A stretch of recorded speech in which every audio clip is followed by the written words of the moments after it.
അള്ളാഹുവിന്റെ സ്നേഹം, അള്ളാഹുവിന്റെ ഇഷ്ടം, അള്ളാഹുവിനോടുള്ള പേടി, ഇതായിരിക്കണം നമ്മുടെ കൽബിൽ ഉണ്ടാവേണ്ടത്. അള്ളാഹു സദാസമയം എന്റെ കൂടെ ഉണ്ട് എന്നൊരു ബോധത്തിൽ, എന്നൊരു ഹാലിൽ നമ്മൾ ഉണ്ടാവണം. അപ്പോൾ നമുക്കൊരു ജസ്ബ് ഉണ്ടാവും, നമുക്കൊരു ഹാല് മാറ്റം ഉണ്ടാവും. നമ്മുടെ കൽബ് അള്ളാഹുവിന്റെ പൊരുത്തമില്ലാത്തതൊന്നും നമ്മുടെ പ്രവൃത്തിയിലോ വാക്കിലോ ഒന്നും ഉണ്ടാവില്ല. അള്ളാഹുവിനെ റബ്ബായിട്ട് എന്നാണോ നീ അംഗീകരിക്കുന്നത്, ഉള്ളിലും പുറത്തിലും. ഉള്ളിൽ അംഗീകരിച്ചാൽ പുറത്ത് സ്വാഭാവികമായി കാണണം. പുറത്ത് കണ്ടില്ലെങ്കിൽ ആ അംഗീകാരത്തിൽ വരില്ല. അപ്പോഴാണ് യഥാർത്ഥത്തിൽ നിനക്ക് സ്തുതിക്കാൻ പറ്റുള്ളൂ. സ്തുതി എന്ന് പറയുന്നത് അവനെ നീ നിന്റെ റബ്ബായിട്ട് അംഗീകരിക്കുമ്പോൾ മാത്രമാണ്. അല്ലാതെ നമ്മൾ ദിവസം ഫാത്തിഹ ഓതുന്നുണ്ട്, അൽഹംദുലില്ലാഹി റബ്ബിൽ ആലമീൻ എന്ന് പറയാതെ ആ ഒരു വാക്കിൽ നമ്മൾ ഒരിക്കലും ആത്മാർത്ഥത കാണിക്കാത്തൊരു വാക്കായിപ്പോയി, ഒരു കൗലായിപ്പോയി. ഈ ഒരു കാലഘട്ടത്തിൽ അള്ളാഹ് എന്നൊരു ബോധത്തിൽ ജീവിക്കുക എന്നുള്ളത് വലിയ ബുദ്ധിമുട്ടുള്ള കാലാണ്. മനുഷ്യർ പരസ്പരം കോമ്പീറ്റ് ചെയ്യാണ് ജയിക്കാൻ വേണ്ടി.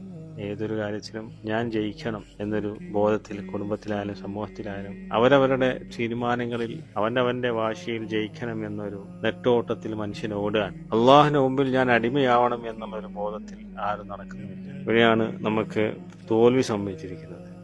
ഇവിടെയാണ് നമുക്ക് യഥാർത്ഥത്തിൽ അള്ളാഹുവിനെ നഷ്ടപ്പെട്ടിട്ടുള്ളത്. അള്ളാഹുവിനെ നഷ്ടപ്പെട്ടാൽ ഇവിടെ എന്ത് കിട്ടിയിട്ട് അവനൊരു കാര്യമില്ല. അള്ളാഹുവിനെ നഷ്ടപ്പെട്ടവന് എന്ത് നേടിയിട്ടും ഒരു കാര്യമില്ല.